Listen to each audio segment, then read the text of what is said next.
I am so excited for today's video. I don't know how many of you are new here, but most of you probably don't know, even if you've seen my videos before, that my very first job was working at a movie theater. Cinema has had a huge impact on my life ever since. And I was brainstorming how to sort of thematically make sense of all these movies. I realized that somehow 2 out of the 6 movies would highlight a decade of my life. Even though I know that a lot of these anecdotes and reflections that I'm going to share in this video are going to be personal, but I will bet that you can probably resonate and relate to a lot of them. So let me know in the comments below and let's dive right into the first decade, the beautiful, messy, chaotic teenage years that I would never want to relive again.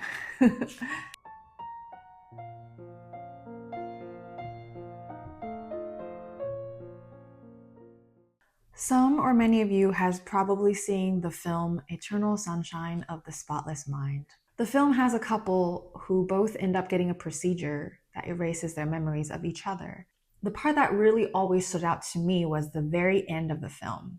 And spoilers, I guess, if you haven't seen it. This couple goes through this intense journey of trying to erase each other and having done so successfully, yet somehow finding themselves back in each other's lives again, as if it was fate or serendipity or something that was meant to be.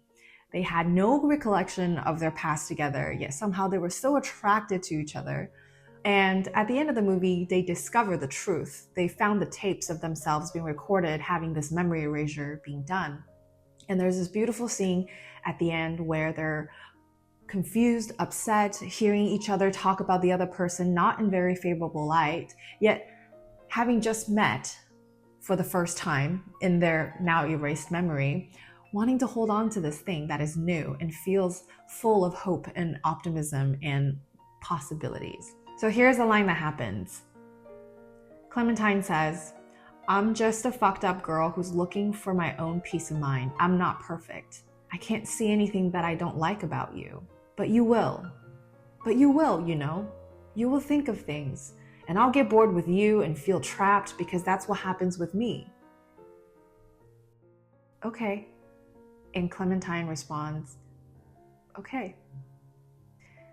You know, when you're in a relationship for so long and there's just such built up resentment, I always describe it as if you're a hoarder in a house and your house is piled from floor to ceiling with junk. And at that point, it's almost too much to excavate, to clean out, to refresh. It's better to just call it quits, sell the house, and move into a new one. Let someone else deal with the mess. Yet this film and how it ends, these people got a second chance to see each other fresh again, as if for the first time. And our hope is in one version, maybe this time they'll do it right. Maybe this time they'll make it work. Or maybe you're hurting so much from a loss, from the grief of a heartache or a breakup, and you hope and you wish that you could desperately erase all your memories and your experiences stored in here and in here of that person. And the final interpretation is one that could feel a bit sticky and frustrating and maybe even tragic. And that is this idea of people being stuck in the same patterns, repeating them over and over and over. Whether it's with the same person, like in this case, or same pattern, just with a different face. As Joel and Clementine find themselves ready and excited to give this another go, part of us wonders, isn't there a reason why it didn't work out in the first place? And are they doomed to repeat the same patterns again and again and again, no matter how much they try to erase the past? The next movie that resonated with me is the movie Closer. Closer is a film adaptation based on a play. Essentially, it's a film about these 4 people who are seemingly entangled up in a mess of their romantic affairs. And this movie is not at all a love story. At the beginning of the movie, when Dan first meets Alice, they get into a conversation in which she told him that she had just moved to London and left, I think, New York. And Dan says, "Why'd you leave?" Alice says, "Problems with the mail." "Boyfriend?" "Kind of." "And you left him just like that?" "It's the only way to leave." "I don't love you anymore?" goodbye. Supposing you do still love them, then you don't leave. You've never left someone you still love? Nope.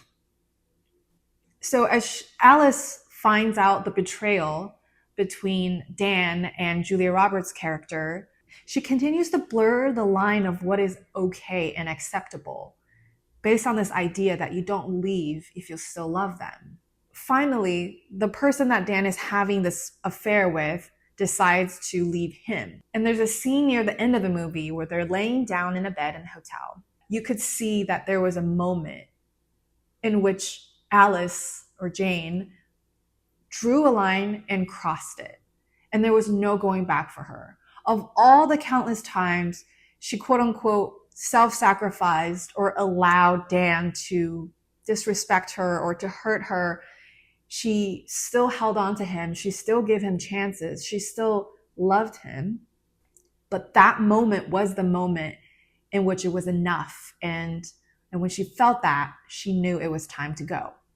In my humble opinion, Alice's character still loved Dan. Yet something clicked in her that whatever version of the relationship or love or person she wanted out of this connection with Dan, that romanticized fairy tale fantasy has been shattered in that moment. And I think that's what gave her this realization of, I don't love you anymore.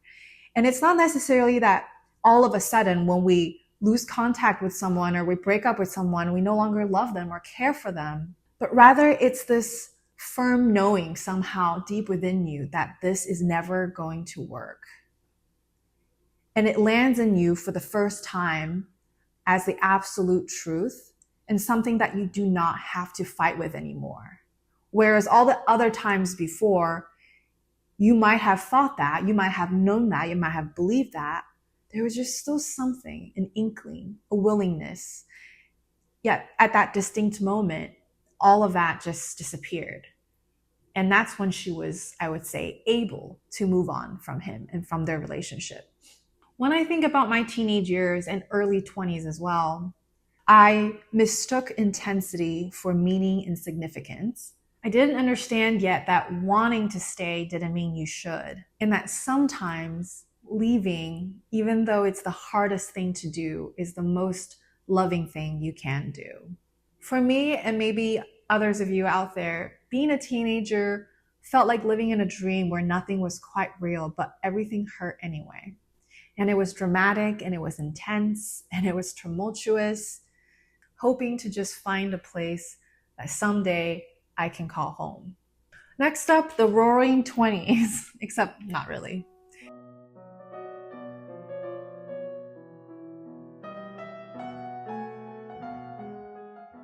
If you are or you've been in your 20s, you know that it almost feels like a carryover of your teens or late teens.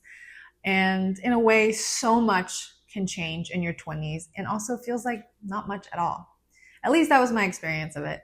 And a lot did change. The first movie I want to highlight is Lost in Translation. Lost in Translation is a film directed by Sofia Coppola, and like a lot of her other films, it's not really the storyline that drives the movie forward. The plot becomes an almost second thought. It's a story of a young woman who travels to Japan, feeling a bit lost in what she wants to do and who she wants to be, meets this older man, and they form an unlikely connection, played by Bill Murray. And it's not a romantic connection per se, but maybe it's about the beauty of being understood, even if it's very brief, in a very unlikely place. There's a quote said by Bob, Bill Murray's character in the film, that goes, "The more you know who you are and what you want, the less you let things upset you." It might seem like a very simple line, but I think it encapsulates our 20s perfectly. Though we're not quite yet there, we've learned the lessons, we know the wisdom that lives behind that sentence, but we are still getting to know ourselves. Stumbling, messy, unsure. There is something very calming and beautiful about this film, and it almost feels like, for me, the beginning of a permission to allow yourself to be lost in a world, whether that's traveling to a new place or whether it's allowing yourself the soft spaciousness to continue to find out who it is that you are and what it is that you want. And the next movie perfectly syncs up to this intro, and that is the movie Eat, Pray, Love. I've put this movie on the list of my guilty pleasures before because it's not, an Oscar-winning film. There's a part that I love quoting from this movie. It's a scene where Liz is telling a joke and explaining why she's doing what she's doing. The joke goes, there is a guy and he prays to God every single day. Please, please, please, God, let me win the lottery. Until finally, God gets fed up and responds to this man, my son, please, please, please go buy a ticket. So that's what I did. That's what she says in the movie, but that's also literally what I did. Just like Scarlett Johansson's character in Lost in Translation, my early to mid-20s felt very much like stumbling in the dark, trying to figure myself out, trying to understand what was the best path for me forward. And while all my peers who were younger than me were starting to do internships and planning their master's degree programs, I decided to buy a one-way ticket and left shortly after graduation. But it was incredibly exhilarating. It was scary, but it was a lot more exciting and exhilarating.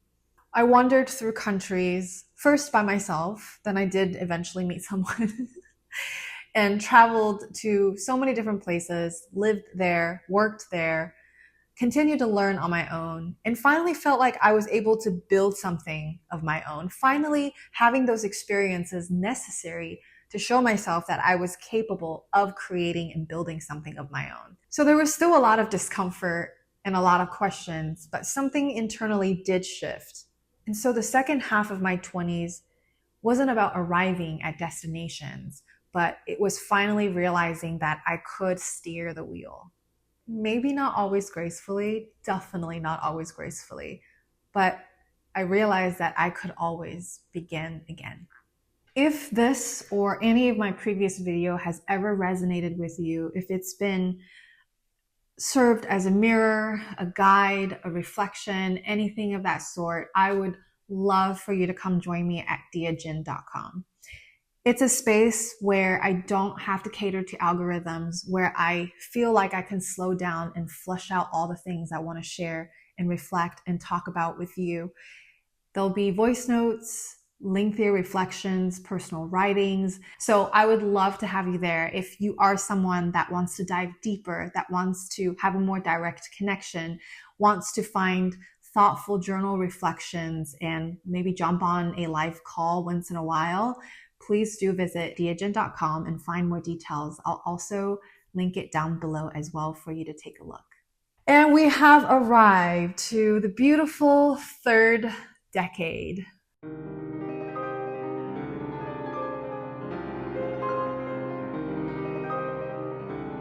It's still ongoing. I am 34 as of today, and boy, am I happy to be here. But before we get into all the philosophical nonsense, let's talk about the two movies that has so far really, really highlighted the transition from teens to 20s to my 30s and how they have impacted me, how they have mirrored my own experiences, and how they may resonate with you as well. The first one is Arrival. I really don't want to spoil this for anyone who has not seen it, so I'm going to really talk very little about the movie itself, but I will mention one quote from the main character, Louise. Louise says, if you could see your whole life from start to finish, would you change things? In a funny way, Arrival is almost like the antidote to Eternal Sunshine of the Spotless Mind. In Eternal Sunshine of the Spotless Mind, we see characters who are so destroyed by the loss of this thing, by the loss of love, of connection, of relationship, that they chose to erase all memory, all existence of it from their mind. In Arrival, it asks us the question, what if in the end you knew you would find loss and grief? Loss and grief like you've never known before. Loss and grief that you may never get out from. Yet before that happened, there would be this incredible beautiful experience, would you still walk into those experiences knowing that it would inevitably end someday? So in a strange way, they kind of mirror each other, those two films. And it is a reflection of, I think, my own sense of maturity, of feeling so desperate for that ache to go away, to that, yes, I had witnessed the pain and how it felt to experience those loss, and I would absolutely do it again. Call me a fool, but there is just something so beautiful, because none of us know what's going to happen. None of us knows what is at the end of the road. You can be in the most perfect position in your life or in an area of your life, and we just have no control over how that's going to end. And loss comes in many forms. Dissolution comes in separation, of saying goodbye because a relationship didn't work out. It might be something worse, losing someone over sickness or death. There's so many ways that we can experience loss at a degree that is unfathomable, that we don't think we'll ever recover from. But again, the question is all the other parts still worth it? The price tag that does come with it is an eventual end, whatever form that comes in. And the acceptance of that, I think, can alleviate a lot of fear and uncertainty. You have to ask yourself that question. I am absolutely risking my heart breaking into pieces and having to pull myself back up from the floor. But is it still worth it? And I think the answer every time is yes. Again, call me a fool, call me romantic, call me naive. I think that if there is a purpose at all to us being here, is to experience the entire spectrum of human emotion, of the greatest and the worst, and that is what makes us uniquely human. Next film, and our final one on the list, is Perfect Days. It is a thoughtful, boring, just gonna say it, slow, it's a slow burn. It's a Japanese film about a man who is a janitor that cleans all the toilets in the city. And his life is as mundane as it can get. Not just mundane either. The only difference that is shown in his day-to-day life is depending on which toilet he's cleaning and which part of the city. But besides that, his routine is largely the same. He wakes up, does his business, brushes teeth, grabs a coffee, gets in his car, drives to the toilet, cleans it, gets back in his car, drives home, read a little bit, and then he goes to bed. And this same day essentially repeat over and over and over. And as a viewer, you're sitting there like, I'm about to give up on this film. And then at some point, things just shifts for you. And you realize that every day that has looked the same has all been vastly different.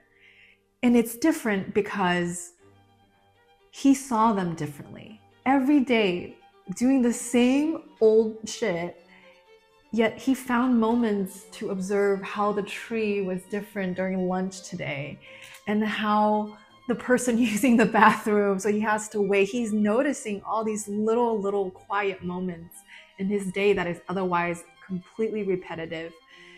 And we get to see through the lens of observing him and him observing the world, how incredibly important, however quiet and nuanced it is, that we have a choice in how we walk into and how we engage and how we live and how we feel with each of our days. Doesn't matter how repetitive and mundane and sometimes boring it feels. And there's a moment at the end, we see that despite the simplicity, the seemingly simplicity of his life, his day-to-day life, this person, like all of us, holds an immense amount, a well of emotions, and it is beautifully displayed on his face.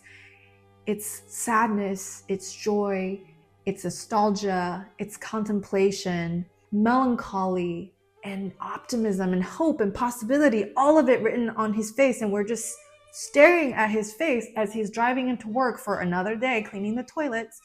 And in that moment, it made me cry, and I couldn't stop crying because it reminded me of those very, very rare and brief moments in my own life where somehow I tap into a space and I am filled, genuinely filled with gratitude for every single thing that has ever happened and every single thing that I've ever felt. The things that I did not want to feel and the things that I wanted. But it's this all-encompassing feeling and moment in which you're just glad to be here. All the fears are gone, all the worries are gone, all the regrets. You're just realizing that if this is the only chance you get, you would hope and pray for another. You'd want to be here again. You'd want to reincarnate, even if you're someone completely different, just to get to have this human experience again, the preciousness of being able to have it another go. But somehow through the early 30s up until now, I finally feel like I've landed someplace that is safe enough to stay. Not a physical place, I mean in me, in myself. In a way, at 34 now, it kind of feels like I'm standing on a different shore, looking at the past versions of myself. That there is a bit of ocean between us, yet those parts are still me. Those versions are still me. But today, without sounding cheesy, but it is true, I can finally love all those parts of me, chaotic, messy, yet incredibly courageous, to have gone out there and started over and over and over again and tried things despite feeling fearful and despite not believing that I could do it. All of those versions of me that brought me to who I am today. I love the way that each version of myself didn't allow those experiences to become pessimism poured into me like concrete, poured around me like an armor. But instead, through a lot of struggling, but always in the end, transforming those experiences as more of an invitation to continue to stay open, even when it's scary, to continue to have a sense of possibility and belief, even when things end again and again. And maybe that's what becoming really is throughout the decades. It's not fixing and it's not arriving, but finally feeling home in yourself. Not perfectly, but with enough gentleness to want to stay.